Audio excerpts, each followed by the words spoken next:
Nabi kata Aisyah bila sampai, hang bagi salam, kemudian baca Fatihah sekali. Kalau Nabi kata hari itu, kita pun baca, tapi tak kata. Orang kata hampa ni kedekut kan. Tak, bukan masalah kedekut, masalah tak ada contoh. Okey. Tak ada contoh pun boleh. Nabi terlupa apa? Allah buat hak Nabi suruh lah. Agama ni pi ambil PhD 10 pun takkan nak sama dengan. Tidak pernah ada riwayat hadis yang menyebutkan bahwasanya Al-Quran akan sampai kepada orang mati. Tidak pernah Nabi mengatakan Al-Fatihah kepada Hamzah, Al-Fatihah kepada Khadijah. Tidak pernah ada riwayat itu kan. Ini sudah nggak ada toleransi lagi, gitu kan? Ini membatalkan keislamannya. Kalau yang membangkang itu sudah jelas nggak bisa masuk surga ini, karena dia membatalkan keislamannya, kan gitu, membatalkan keislaman. Membaca Fatihah lalu kita sedekahkan pahalanya kepada orang yang telah mati, tidak ada disebut dalam mana-mana hadis. Assalamualaikum warahmatullahi wabarakatuh. Gimana kabar sahabat sekalian dimanapun kalian berada? Semoga kalian yang tengok video ini diberikan kebaikan dan kemanfaatan oleh Allah Subhanahu Wa Taala. Amin ya robbal alamin. Oke teman-teman, pada kesempatan kali ini jangan lupa terlebih dahulu bagi kalian sekalian yang baru mampir untuk menekan tombol subscribe, like, dan share biar tidak ketinggalan video yang selalu dikongsikan setiap hari ya teman-teman. Nah oke teman-teman, pada kesempatan kali ini ada sebuah pembahasan yang cukup menarik mengenai Ustadz Azhar Idrus yang sedang berbagi sebuah tazkirah, sebuah ceramah yang sangat luar biasa yang menurut saya teman-teman. Namun juga ternyata setelah dilihat pendapat yang disampaikan oleh Ustadz Azhar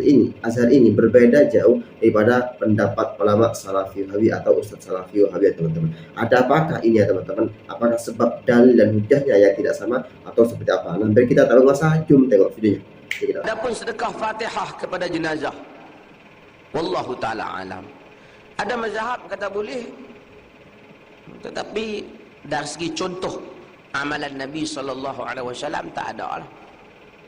Aisyah radhiyallahu anha, dia tanya Nabi, kalau kita pergi kubur nak buat apa? Nabi suruh bagi salam. Assalamualaikum ya ahli diyari minal mu'minin wa inna insyaallah bikumul lahiqun. Inna lillahi wa inna ilaihi raji'un wa inna insyaallah bikum lahiqun. Kita doa, kita minta bagi salam. Nabi kata Aisyah bila sampai, hang bagi salam, kemudian baca Fatihah sekali. Kalau Nabi kata hari itu, kita pun baca, tapi tak kata. Orang kata hampa ni kedekut kan. Tak, bukan masalah kedekut, masalah tak ada contoh. Okey. Tak ada contoh pun boleh. Nabi terlupa apa? Takkan nak kata gitu. Allah buat hak Nabi suruh lah. Agama ni pi ambil PhD 10 pun takkan nak sama dengan Nabi. Sepatah pun. Saya mau tanya Ustadz, saya malam kemarin taklim.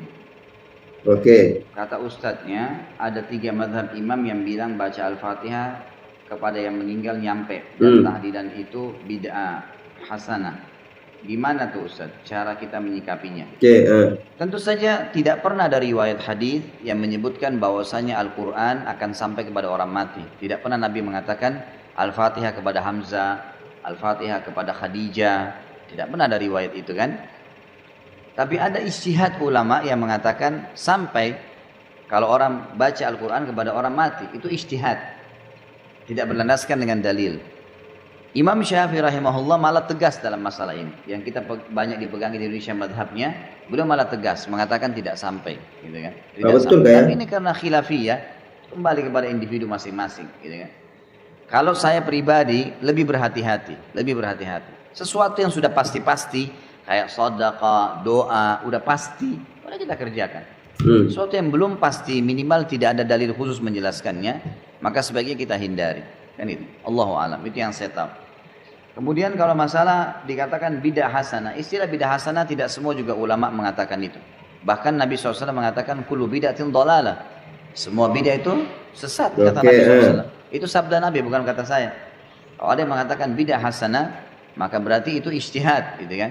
Ijtihad ya. Ijtihad. Ya semoga saja kita lebih baik kembali kepada perbuatan yang disunnahkan. Amin. Karena perintah yang ada ibadah yang ada perintahnya terlalu banyak. Lalu untuk apa kita buat ibadah yang tidak ada perintahnya gitu?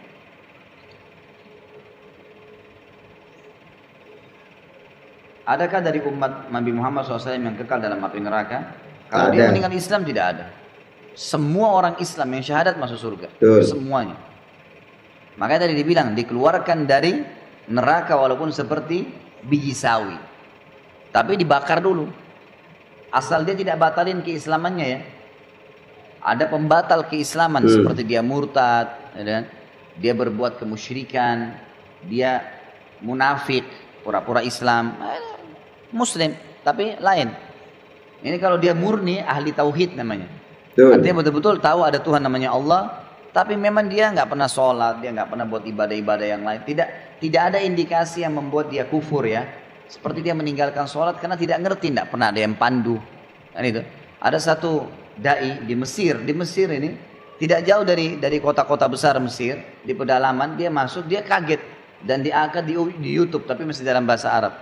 Di situ ibu-ibu banyak pakai cadar semua, pakai jilbab, pakai cadar Muslim, gitu kan, di perkampungan. Tapi begitu disuruh mengaji baca Al-Quran tidak ada yang bisa baca. Masya Allah. Ditanya jumlah rakaat sholat berapa, tidak tahu. Nggak pernah sholat. Sampai ada seorang ibu bilang, kami ini sama dengan binatang, nggak ngerti apa-apa. Ngomong gitu. Kami nggak ada yang pernah ajar kami. Nah itu rupanya sudah turun temurun mereka begitu. Cuma tahu saya namanya Aisyah, namanya Muhammad, tapi tidak tahu ibadah. Ada orang-orang yang begini nih. Karena tidak terpandu ya. Tidak ada, mereka tidak tahu. Putus kontak dari teknologi pun tidak ada. Nah orang-orang seperti ini berbeda. Insya Allah diharapkan dimaafkan oleh Allah. Tapi kalau ada orang sengaja meninggalkan sholat bangkang, nggak ada sholat itu. Dan fasilitas banyak di sekitar dia bisa baca. Maka ini sudah nggak ada toleransi lagi. Ini membatalkan keislamannya. Batal keislamannya. Orang yang membangkang dengan sholat atau membangkang rukun-rukun Islam dan rukun-rukun iman, nggak ada tuh. Nggak ada zakat, nggak ada puasa Ramadan, nggak ada haji, bangkang. Beda dengan orang yang bermaksiat, dia tidak mau kerjain, hanya kena malas. Tapi dia tahu itu benar, itu beda.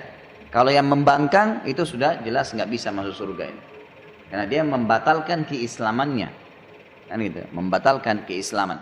Tapi kalau dia tidak membangkang, insya Allah nggak masalah, masih kemungkinan masuk ke dalam surga. Tapi jangan berharap di situ ya.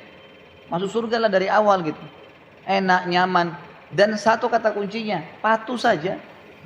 Sekarang Bapak Ibu mulai sholat, mulai puasa, jujur, amanah, jalannya semua yang baik-baik, jadi istri-istri yang baik, suami-suami yang baik, anak yang bakti, orang tua yang baik sama anak-anaknya, baik sama tetangga, senyum dengan orang, bantu orang susah, lakukan yang baik-baik, patuh, meninggal masuk surga, gitu kan. Untuk apa kita pikir masuk neraka dulu? Susah itu. Ambil korek gas saja, bakar jari kita, korek gas kecil sudah panasnya luar biasa. Bagaimana kalau dibakar di neraka semuanya api? Itu parah sekali ya. Apalagi tidak ada kematian. Orang hangus. Lu bisa ngomong, kesakitan. Kita jelaskan kemarin masalah makanannya, masalah minumannya. Parah sekali. Minumannya nanah, darah, gitu kan. Air panas, timah mendidih, timah yang dicairkan. Untuk apa ini semua? Hanya untuk berzina sejam? Hanya untuk mencuri berapa juta? Untuk apa? Gak ada manfaatnya gitu. Maka lebih baik lakukan ketaatan. Nah teman-teman, ini merupakan pembahasan lanjutan yang video kemarin ya teman-teman, mengenai tentang pembacaan surah Al-Quran. Namun pada kesempatan kali ini lebih khusus, lebih spesifik mengenai tentang bacaan surah Al-Fatihah kepada orang yang mati. Apakah sampai atau tidak sampai? Nah, maka sangat mengejutkan sekali ketika Ustadz Basalamah ini mengatakan orang yang melanggar aturan dalam Islam, artinya yang tidak ikut hadis Nabi dan ayat Al-Quran itu membatalkan keislaman kita teman-teman. Apakah kita yang suka mengirimkan Fatihah kepada orang tua itu termasuk orang yang membatalkan keislaman kita sebab kita tak ikut pandu Nabi Muhammad SAW? Nah teman-teman, biar jawaban ini kita dapatkan secara langsung meskipun secara eksplisit ataupun secara terang-benderang, maka hendaknya kita itu dengarkan ceramahnya Ustadz Azhar Idrus yang akan menjelaskan secara mendetail mengenai hal ini ya teman-teman. Dia kata adakah dikit amalan yang baik kita membaca Fatihah dan bersedekah kepada orang-orang yang telah meninggal dunia.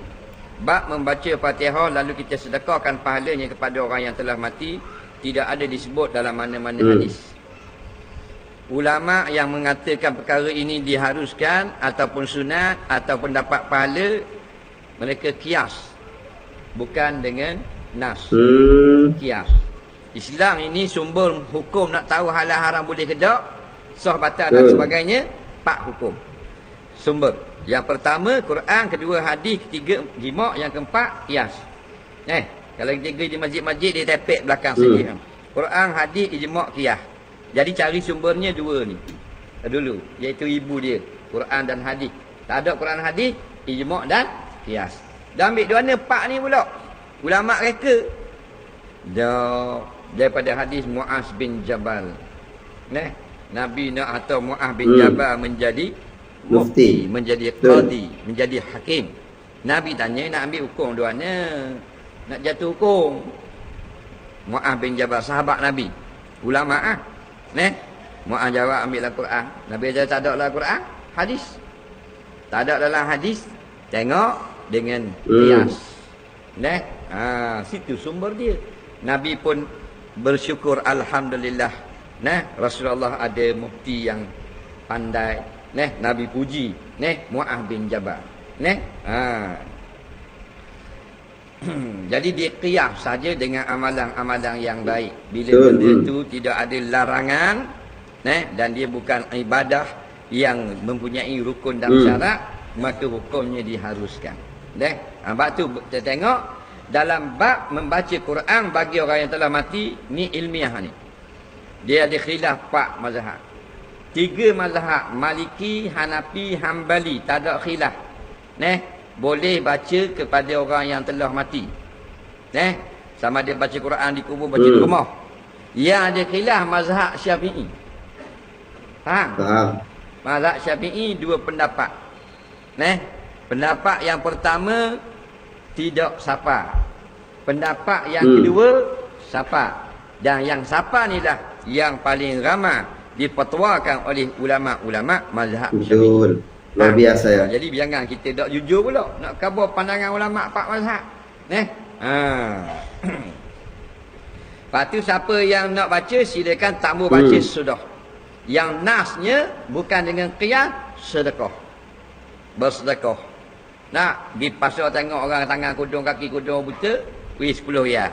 Dalam hati ini sedekah daripada ibuku. Padahal ibu kita mati dah. Maka waktu bukan qiyas, waktu nas. Kerana orang puang tanya, mak kita macam nak sedekah je. Nampak tak? Tapi tak dan. Dia mati dulu. Boleh tak kita sedekah untuk dia? Boleh. Nabi kata na'am. Jelas situ. Nah teman-teman, benar tercerahkan ya ketika kita sudah menjelaskan daripada syarahan Ustadz Azhar Idrus mengenai hal ini, yang memaparkan pendapat para ulama dengan secara detail dan dalil dan bukti ya teman-teman. Nah semoga video pada kesempatan kali ini bisa memberikan sebuah kemanfaatan untuk kita semua. Sampai jumpa di video berikutnya. Assalamualaikum warahmatullahi wabarakatuh.